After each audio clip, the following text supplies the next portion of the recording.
जय भीम। जय भारत, जय संविधान। जय मंडल, जय जोहार। अपनी बात को शुरू करने से पहले, क्योंकि आज एक ऐतिहासिक दिन 15 अगस्त, आजादी का दिन। इस आजादी के दिन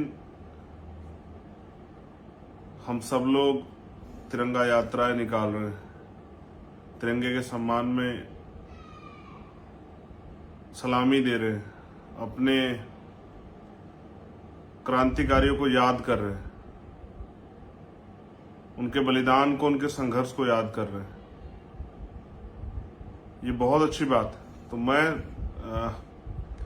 इसमें कोई भी बात अपनी ना रखते हुए सबसे पहले मैं आपको बधाई देता हूं और मंगल कामनाएं, क्योंकि बाबा साहब ने कहा कि हम प्रथम और अंत्य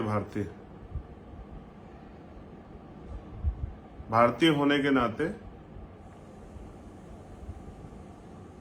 मैं आप सबको स्वतंत्रता दिवस की हार्दिक बधाई देता हूं और सभी देशवासियों के लिए मंगल कामनाएं करता हूं। उसके बाद बहुजन समाज में जन्मे सभी संतों, गुरुओं, महापुरुषों को नमन करता हूं, क्योंकि आजादी और आजादी के बाद भारत में जो कुछ बदला है या जो कुछ हमारे हिस्से में आया है, वो क्रांतिकारियों, शहीदों और जो हमारे संत, गुरु, महापुरुषों, उनके संघर्ष से हुआ। तो आज जो भी कुछ हमारे पास है, ये उनके संघर्षों का फल है, उनकी कुर्बानियों का फल है। जब मैंने लाइव की बात रखी थी, तब इंद्र कुमार की जानकारी मुझे नहीं थी। तब मेरे दिमाग में कुछ और था। लेकिन कुछ ही देर बाद इंद्र कुमार मेघवाल, वो 9 साल का एक छोटा भाई जो आज इस दुनिया में नहीं है, उसकी जानकारी मुझे मिली। अब मैं वो बात रखना चाहता हूं जो मैं महसूस कर रहा हूं। पहली बात तो हमें समझना पड़ेगा कि 15 अगस्त 1947 को जो आजादी मिली, वो हमें नहीं मिली। मैं पूरी जिम्मेदारी से इस बात को कह रहा हूं। जो बुनियादी समस्या हमारे जीवन में है, उनसे तो हमें आज भी आजादी नहीं मिली। वो आजादी हमें अंग्रेजों से मिली, लेकिन ब्राह्मणवाद से नहीं मिली। उस आजादी के तत्काल बाद हम ब्राह्मणवाद के गुलाम हो गए। आजादी सिर्फ सांस लेना नहीं है। आजादी का असल मकसद है सामाजिक समानता, न्याय, समान अवसर, बंधुत्व, भाईचारा।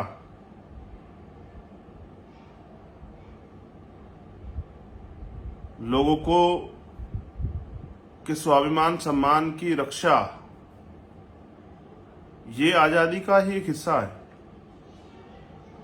तो मैं समझता हूं, कहां की आजादी? पहला संदेश मेरा देशवासियों के लिए था, लेकिन दूसरा संदेश मेरा बहुजन समाज के लिए। कौन सी आजादी? वो आजादी जिसमें हमें आज भी, लगभग 100 साल पहले बाबा साहब उस मटके को नहीं छू पाए,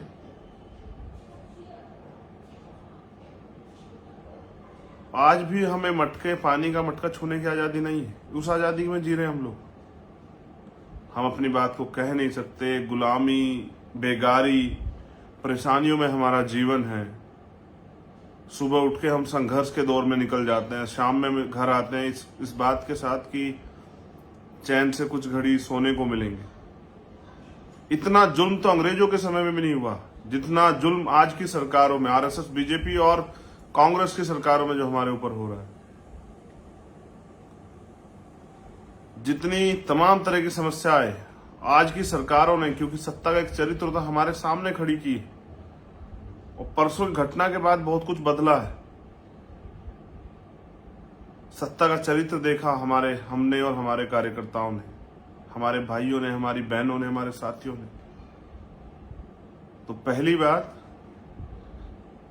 देश की ये आजादी झूठी है क्योंकि देश की जनता भूखी है।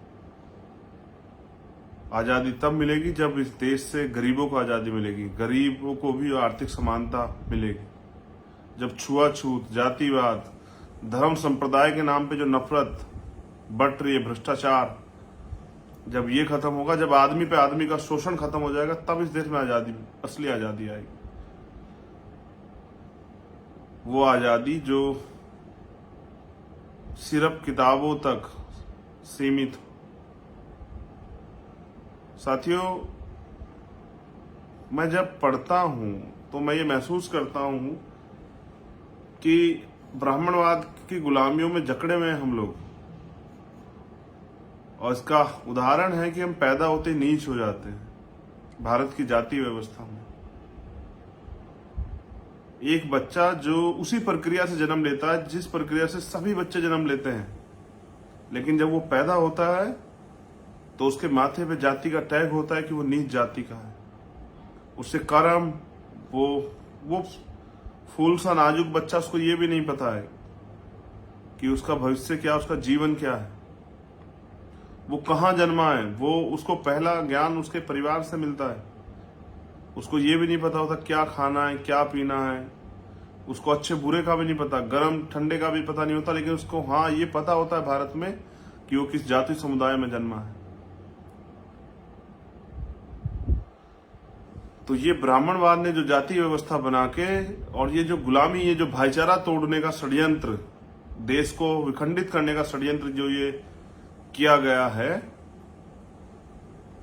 उसके कारण आज भी देश में भाईचारा नहीं। हम आजादी तो मना रहे हैं, हम तिरंगा लेके तो घूम रहे हैं, लेकिन हम घूम कहाँ रहे हैं और मना क्या रहे हैं?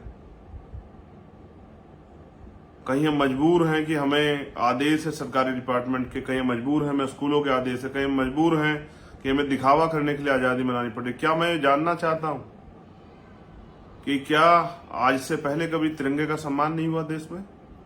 और आज अमृत महोत्सव के नाम पे, कौन सा अमृत महोत्सव जिसमें पीट पीट के हमारी हत्या कर दी जाएगी, उस अमृत महोत्सव की आजादी मनाए हम लोग?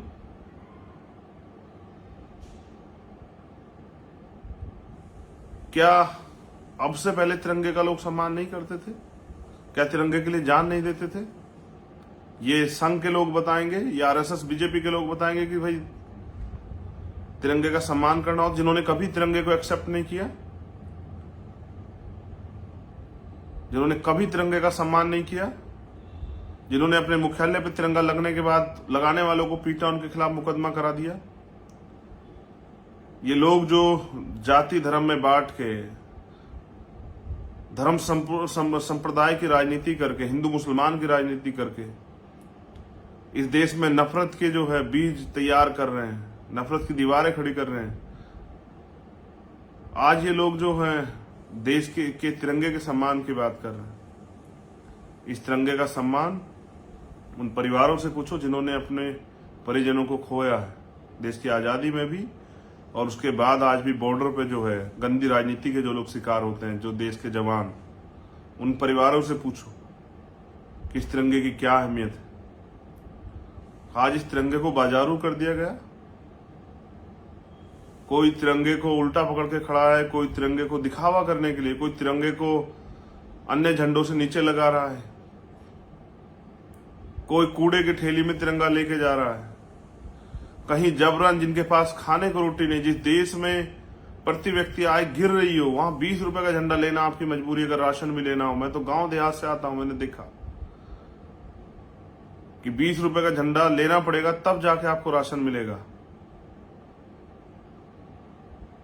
पुलिस ने कहा कि अपनी ठेली पे, अपनी रिक्शा पे, अपने ऑटो पे, अपनी गाड़ी पे लगाओ झंडा अगर यहां चलानी है तो। ये डरा धमका के आजादी का उत्सव मनाया जा रहा है, अमृत महोत्सव मनाया जा रहा है सरकारों द्वारा। खैर, इस झूठी आजादी को तो हम लोग, क्योंकि हम देश से प्यार करते हैं, तो इस अन्याय के साथ भी सह रहे हैं। लेकिन जो घटना राजस्थान में घटी, अब उस पर बात करनी बहुत जरूरी।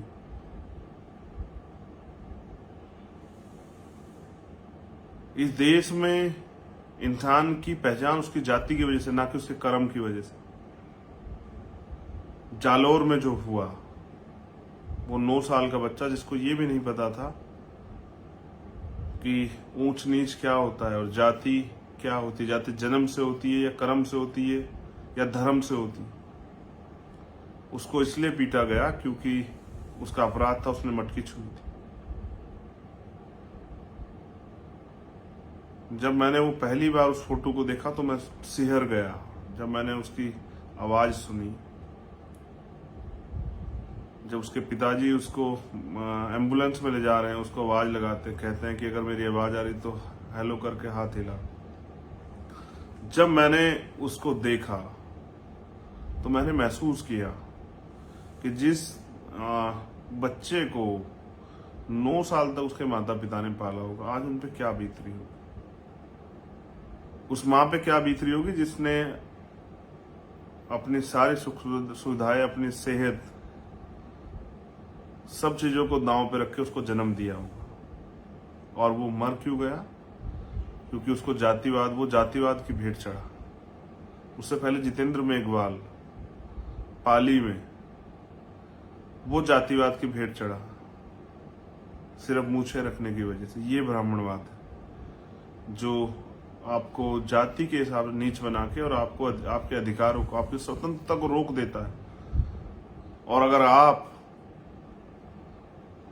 जो अधिक बुनियादी अधिकार संविधान ने आपको दिया, आप उनका पालन करना चाहो, उनको ग्रहण करना चाहो, उनका आनंद लेना चाहो, तो फिर कुछ लोगों की जातीयता को के दम्भ को जो है ठेस पहुंच जाती है और वो आपकी हत्या करने पर उतारू हो जाते हैं। मैंने एक धोखा मुख्यमंत्री राजस्थान अशोक गहलोत, जो कांग्रेस के मुख्यमंत्री, उन्होंने दिया जब जितेंद्र मेघवाल के परिवार के लिए उन्होंने समान न्याय की बात की। इसलिए मेरी उनसे उम्मीदें खत्म हुई क्योंकि वो झूठ बोलते हैं।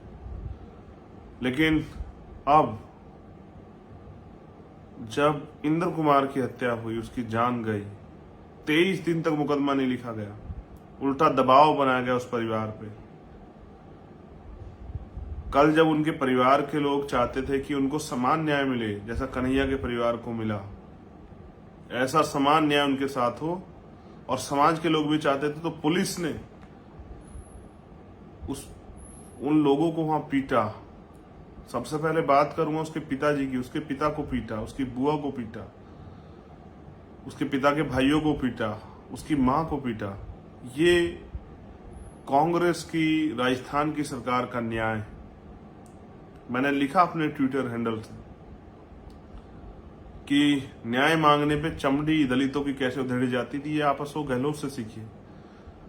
और उसके पिता, उसके परिजनों को कैसे पीटा जाता है, कैसे न्याय की मांग करने। आपने देखा जाति व्यवस्था का कितना बड़ा असर है कि मुख्यमंत्री हिम्मत नहीं जुटा पाए पुरोहितों के खिलाफ कि वो जितेंद्र के परिवार की मदद करते हैं। झूठ बोलते रहे, लेकिन यहां इतना बड़ा असर है कि कभी आपने सुना कि पीड़ितों को पीटा गया हो? ऐसा हमने हाथरस में सुना था। वहां बीजेपी की सरकार थी। और आपको सत्ता का चरित्र देखना है तो यहां देखिए राजस्थान में कांग्रेस की सरकार ने क्या किया है। सत्ता का चरित्र एक है। उन्होंने उसके परिवार को पीटा, डरा धमका के जबरन उस बच्चे के शव को जला दिया गया। हमारे कार्यकर्ता वहां थे, मेरी उनसे बात हुई। उन्होंने बताया कि उन्होंने हमें वहां पीटा, वो निहत्थे थे, इतना पीटा कि उनकी रीढ़ की हड्डी से लेकर उनकी टांगे तक जो है वो तोड़ दी गई। उनकी रीढ़ की हड्डी में चोट। जब अभी मेरी मोतीलाल से बात हुई, उसने मुझे बताया कि भाई उन्होंने मुझे पीटा, लेकिन जब वो मुझे पीट रहे थे तो मुझे आपकी एक बात याद आई जो आपने मुझे 21 जुलाई को राष्ट्रीय अधिवेशन में कही थी सब लोगों को, कि मुझे ऐसे कार्यकर्ता चाहें जो लाठी के आगे भागे ना, उसका डटकर सामना करें। फिर मैं भागा नहीं वहां से। उन्होंने मुझे खूब पीटा। उसके बाद गाड़ी में ले जाकर उन्होंने मुझे पीटा। जब मैंने विरोध किया तो उन्होंने मेरी पलकें उखाड़ने की कोशिश की, उन्होंने मेरी मूछें उखाड़ने की कोशिश की। अगर मैं इस बात पे मैं उनके साथ झगड़ा तो उन्होंने मेरे प्राइवेट पार्ट पे हमला किया, उन्होंने मेरे बाल खींचे, उन्होंने लाठी मेरे प्राइवेट पार्ट पे मारी, उन्होंने मुझे गालियां दी, भद्दी भद्दी गालियां दी, उन्होंने बाबा साहब को गालियां दी। और आप जानते हैं मैं झूठ नहीं बोलता। जब मेरी चंदा बहन से बात हुई तो उसने बताया कि भैया मेरी नाक पे चोट लगी, लेकिन हम नहीं भागे। लेकिन चंदा ने मुझसे कहा कि भाई मुझे दुख इस बात का नहीं कि मुझे चोट लगी, लेकिन उसके पिताजी को पीटा गया, उसकी माँ को पीटा गया, बहुत बुरी तरीके से पीटा गया, उनको डराया धमकाया गया। मैंने पूछा कि सब कैसे चला तुम लोग वहां थे, तो कहा कि पुलिस ने हमें उठा लिया और पुलिस ने सब जबरन जलवाया। हमने हाथरस में देखा तो हमने ये भी देखा कांग्रेस के सीनियर नेता वो लड़ रहे थे यहाँ उत्तर प्रदेश में कि नहीं ये अन्याय हुआ है, लेकिन जब वहां आपकी सरकार अन्याय करती है, जब वही जाति आपकी सरकार करती है, तब आपका दलित प्रेम कहां चला जाता है? तब क्यों आप अपने मुख्यमंत्री से जवाब नहीं मांगते, क्यों नहीं पूछते? एक और साथी, जब मैंने उनसे पूछा तो उन्होंने बताया कि उन्होंने हमें जानवरों की तरह पीटा। ये है न्याय के लिए आवाज उठाने का परिणाम, और ये है सेकुलर कांग्रेस की गवर्नमेंट राजस्थान की।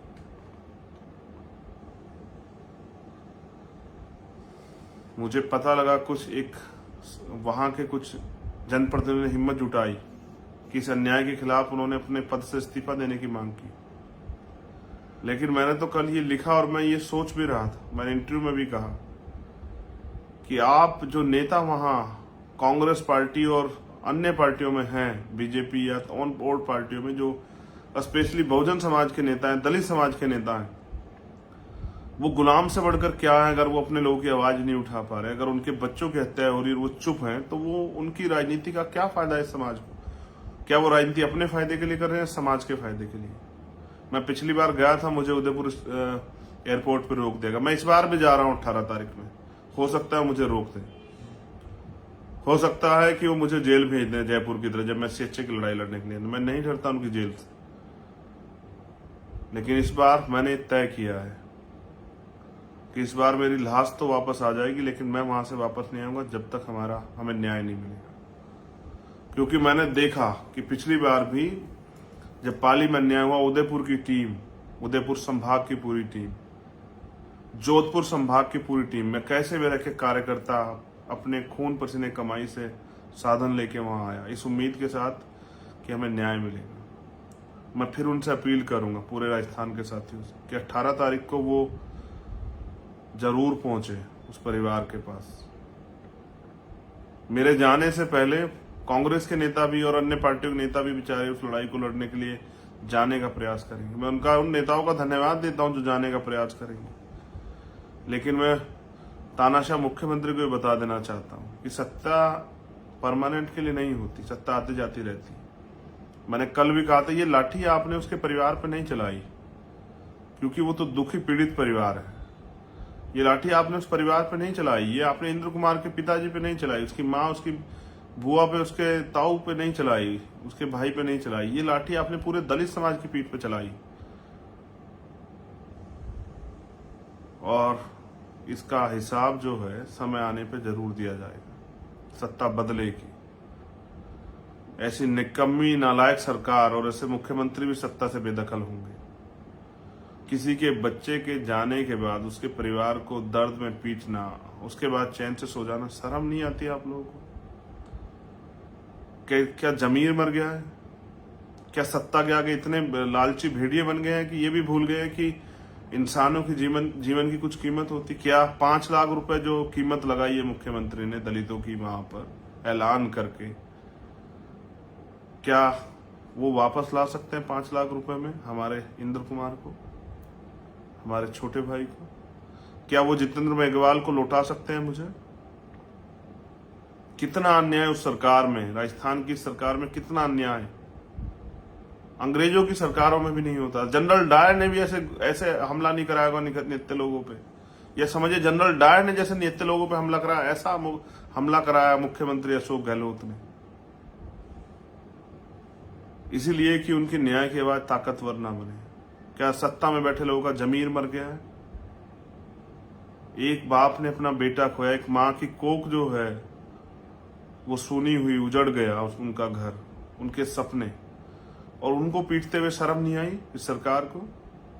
फिर नेट बंद करवा देते हो इसलिए कि अन्याय के बाद जो अन्याय आप लोग वहां कर रहे हो दूर तक ना जाए। तो आपको क्या लगता है कि ये शोषितों की आहें दूर तक नहीं जाएंगी? आपको क्या लगता है इनकी सुनाई करने वाला कोई नहीं है? अगर आपकी सत्ता सरकार में बैठे चमचे नहीं बोलेंगे, वो जो कैबिनेट रैंक और तमाम पदों पर बैठ के जो है वो जो लोग बैठे वो नहीं बोलेंगे, तो क्या आपको लगता है कोई नहीं बोलेगा? नहीं, वो जो लोग लाठियां खा रहे थे उन्होंने अपना जीवन लगा दिया है इस समाज के लिए। मैं पूछना चाहता हूं राहुल गांधी जी से भी, वो कब जाएंगे उस परिवार से मिलने? मैं पूछना चाहता हूं देश के प्रधानमंत्री जी से भी कि कौन सा आजादी का महोत्सव जहां आज भी ये इतनी गैर बराबरी है कि मूछे रखने पे, घोड़ी बैठने पे, मटकी छूने पे, मंदिर जाने पे हमारी हत्या हो जाती है, हमारे बदन से हमारी खाल को उधेड़ दिया जाता है, हमारी चमड़ी खींच ली जाती है। हम कौन से आजादी का महोत्सव मनाएं?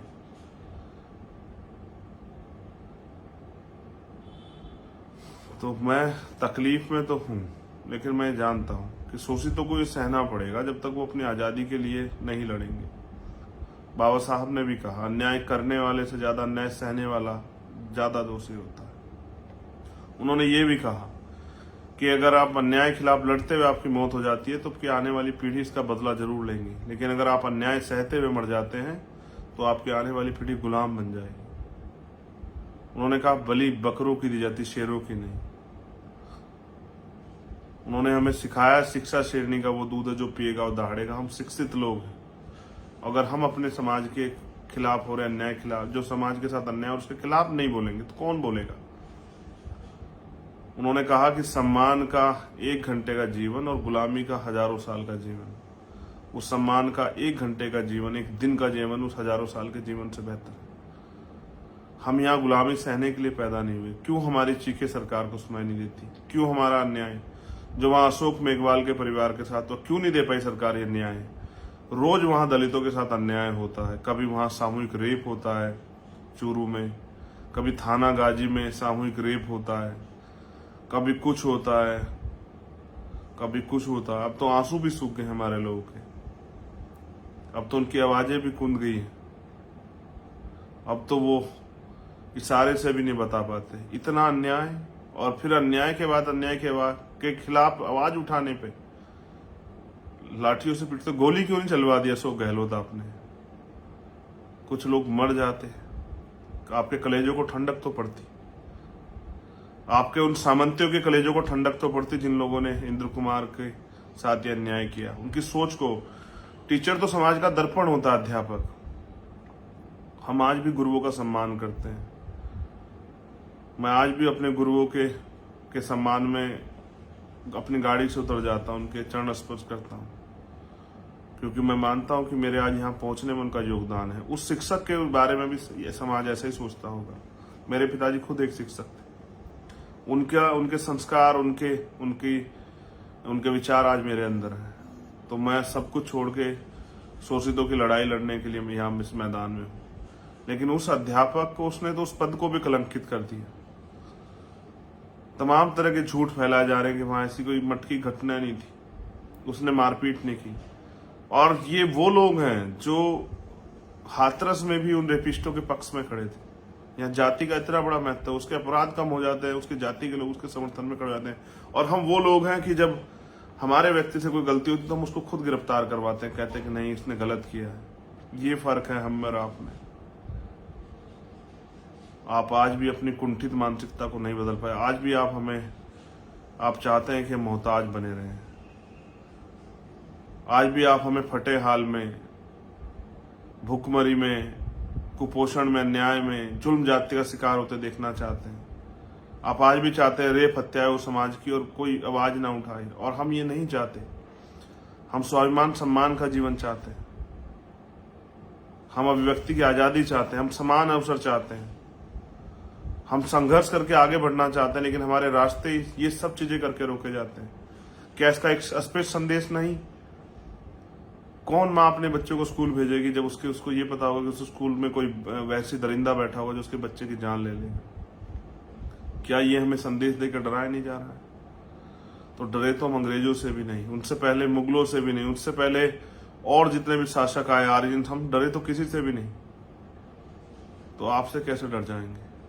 मैं राजस्थान की टीम को कहता हूं, हर एक कार्यकर्ता कि वो पहुंचे 18 तारीख में, क्योंकि ये लड़ाई अब आर पार की होगी। मैं किसी भी कीमत पे विड्रॉ नहीं करूंगा, मैं पीछे नहीं लौटूंगा। मेरी लड़ाई सिर्फ किसी एक गांव की नहीं, मेरी लड़ाई अन्याय के खिलाफ है, और मेरी नहीं, हम सब लोगों की साझा लड़ाई है। वो जो लाठियां पड़ी हैं, वो लाठियां मेरे कार्यकर्ताओं की पीठ पे नहीं पड़ी है, वो मेरी भी पीठ पे पड़ी है। वो मेरी बहन के नाक पे नहीं पड़ी है, वो मेरी नाक पे भी पड़ी है। वो पूरे इस दलित समाज की पीठ पे पड़ी है, इस वंचित तबके की पीठ पे पड़ी है, उन सब साथियों की पीठ पे पड़ी है जो SC, ST, OBC और माइनॉरिटी के लोग हैं, जो कमजोरों के रक्षक हैं। उन सब की पीठ पे पड़ी है वो लाठियां, जो कहीं ना कहीं जिन्होंने ये जाति का अन्याय सहा है, धर्म का अन्याय सहा है, उन सब की पीठ पे पड़ी है। अशोक गहलोत जी ये सूद समेत आपको वापस करेंगे। मैं ये भी जानता हूं कि वहां जितना पुलिस फोर्स लगाया होगा सब शेड्यूल कास्ट के मोस्टली लोग होंगे या बैकवर्ड माइनॉरिटी के, कि अगर हम उनके खिलाफ कुछ करें तो वो भी ना कर पाए, कि जाति बीच में आ जाए। लेकिन विश्वास कीजिए अशोक गहलोत जी, जाति बीच में नहीं आएगी। जिन अधिकारियों ने मेरे कार्यकर्ताओं के साथ ये अन्याय किया, मैं उन सबके खिलाफ मुकदमा दर्ज करवाऊंगा। आप वहां से नहीं करोगे थाने से, मैं DGP के दफ्तर के बाहर बैठूंगा जाके। अगर उसने आपका SSP, एडिशनल SP कोई भी शामिल होगा, हम सबके खिलाफ लड़ेंगे। हम आपके खिलाफ भी लड़ेंगे। अगर आप इस अन्याय में के मददगार आप हैं, उनके पीछे आप खड़े होंगे, तो हम आपके खिलाफ भी लड़ेंगे। अगर आप वहां से रोकोगे तो हम जुडिशरी के जरिए लड़ेंगे। और अगर आपको लाठी मारने का इतना शौक है तो मैं भी आऊंगा। आप मारना लाठी, आप लगवाना लाठी। मेरे कार्यकर्ताओं को क्यों पीट रहे हो? मुझे ही पीटो, सीधा एहसास कराओ कि आप हम दलितों की को जो के नेतृत्व खत्म कर देना चाहते हैं। मैं आपके चरित्र को देख चुका हूं, मैं आपकी सरकार के चरित्र को भी देख चुका हूं। मैं पूरे देश में जो सत्ताधारी दल है उनकी सरकारों को, उनके चरित्र को देख चुका हूं। और मैं पूरे देश में जो जाति अन्याय होता है, दलितों के साथ, आदिवासियों के साथ, पिछड़ों के साथ, मुसलमानों के साथ, जैन, सिख, बौद्ध, पारसी, ईसाई, इन सब के साथ, महिलाओं के साथ, बुजुर्गों के साथ, वो सारा अन्याय हम रोज देखते हैं, क्योंकि एक बहुत बड़े संगठन से हम लोग जुड़े हुए हैं। उसके एक कार्यकर्ता हैं भीम आर्मी भारत एकता मिशन के। लेकिन ये जो अन्याय आपने किया है, ये अन्याय बर्दाश्त नहीं होगा। मैं अपनी बात को खत्म करते हुए अपने राजस्थान के साथियों से कहना चाहता हूं कि इतिहास याद रखेगा, आपकी पीठ पे जो लाठियां पड़ी हैं वो व्यर्थ नहीं जाएंगी। इंद्र कुमार के परिवार को भी और जितेंद्र मेघवाल के परिवार को भी न्याय मिलेगा। मैं दिखाऊंगा आपकी ताकत के आगे, ये सत्ता में बैठे हुए लोग उस घर तक जाएंगे, इनके नेता उन घर तक जाएंगे, उन घर के लोगों को बहलाने फुसलाने का काम करेंगे। मेरे जाने खबर से इतने बौखला जाएंगे कि ये वहां जा चक्कर काटते नजर आएंगे। लेकिन याद रखना, इन्हीं की सरकारों में आपके ऊपर ये लाठियां पड़ी, इन्हीं की सरकारों में ये रीट से लेकर तमाम भर्तियों में घोटाले हुए हैं, CHA के साथ अन्याय हुआ है। इन्हीं की इसी सरकार में जो है जितेंद्र मेघवाल के साथ हत्या हुई, झूठ बोला गया कि ये दे रहे हैं, ये कर मांग पूरी करेंगे। वहीं दूसरी तरफ आप देखो किस तरह से जो है अन्य लोगों को मुआवजा और उनकी जो है उनको सुविधाएं दी गई। मुझे उनसे कोई परहेज नहीं, लेकिन अन्याय जब किसी एक के साथ होता है तो, या जब किसी दूसरे के साथ भी होता है, तो न्याय का पैमाना एक होना चाहिए।